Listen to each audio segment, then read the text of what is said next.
Hello viewers, আসসালামু আলাইকুম।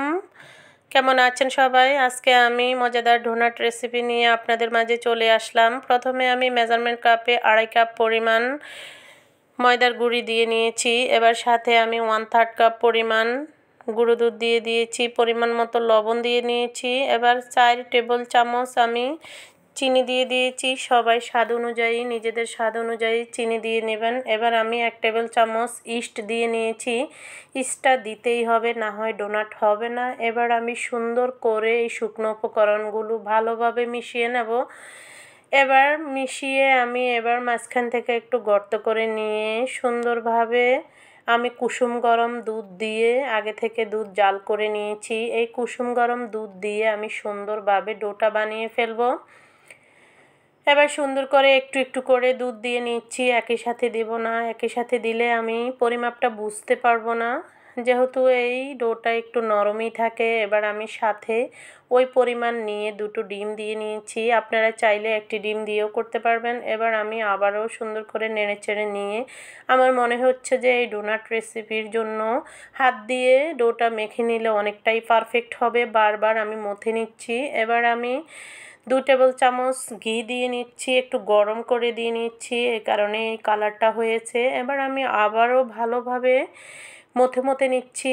এই ডোটা যতটাই মথে নেবেন ততই ভালো হবে। এবার আমি হাত পরিষ্কার করে সুন্দর করে 2 হাতের মধ্যেই আমি ডোটা গোল করে নেব।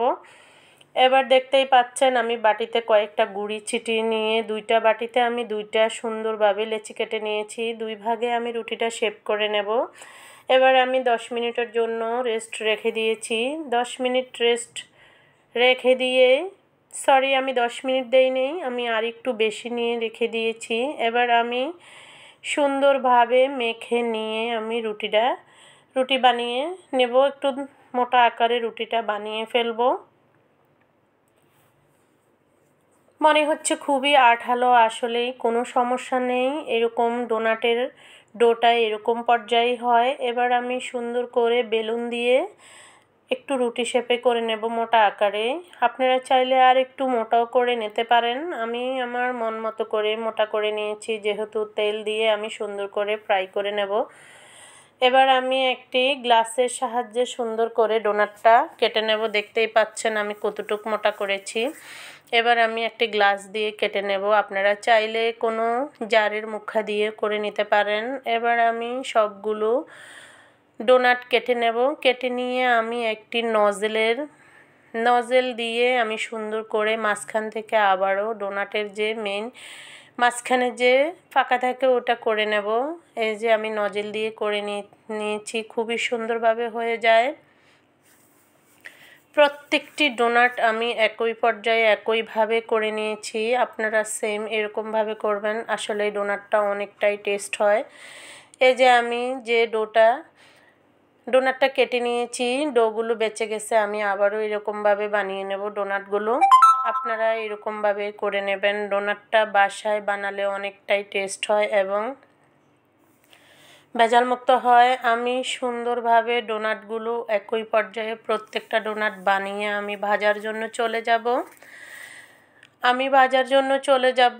সবগুলো ডোনাট একইভাবে বানিয়ে এবার আমি তেল দিয়ে আগে ফ্রাই প্যানে আমি তেল হালকাভাবে গরম করে নিয়েছি, দেখতেই পাচ্ছেন। এবার আমি তেলটা অত গরম করিনি, না হলে পুড়ে যাবে, কালারটাও নষ্ট হবে।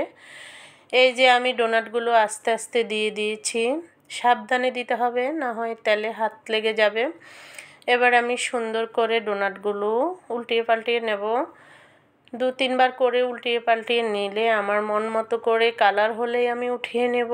আপনারা চাইলে এরকমভাবে করে নিতে পারেন, আমার মনের মতো করে কালার, বা আপনাদের মনের মতো করেও নিতে পারেন। এবার আমি সুন্দর করে ডোনাটগুলো ভেজে নেব। ভেজে নিয়ে উঠিয়ে আমি আমার বাচ্চাদের পছন্দের মতো সাজিয়ে নেব খাবারের জন্য।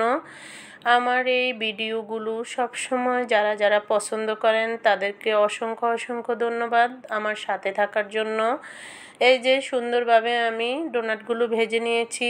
এবার কয়েকটা ডোনাট আমি চিনি দিয়ে সুন্দর করে এরকমভাবে সাজিয়ে নিয়েছি, এভাবেও খাওয়া যাবে। এবার আমি কিছুটা চকলেট গরম করে নিয়ে তারই মাঝে আমি ডোনাটগুলো চুবিয়ে নিয়ে সুন্দর করে ডোনাটের মাঝে আমি চকলেট দিয়ে করে সুগার স্প্রিলগুলো দিয়ে সুন্দর করে সাজিয়ে নিয়েছি। বাচ্চারা যেরকমভাবে পছন্দ করে ওইরকমভাবে খেয়ে নিতে পারবে।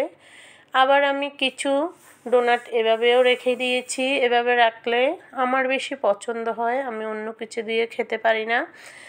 জাস্ট এভাবেও করতে পারেন। 3 রকমে দেখিয়ে দিয়েছি, আপনাদের যেরকমভাবে পছন্দ হয় ওই রকমভাবে করে নেবেন। আমার ভিডিওগুলো ভালো লাগলে লাইক, কমেন্ট, সাবস্ক্রাইব করে বেশি বেশি শেয়ার করে দিবেন। আমার সাথেই থাকবেন। ধন্যবাদ সবাইকে। আল্লাহ হাফেজ।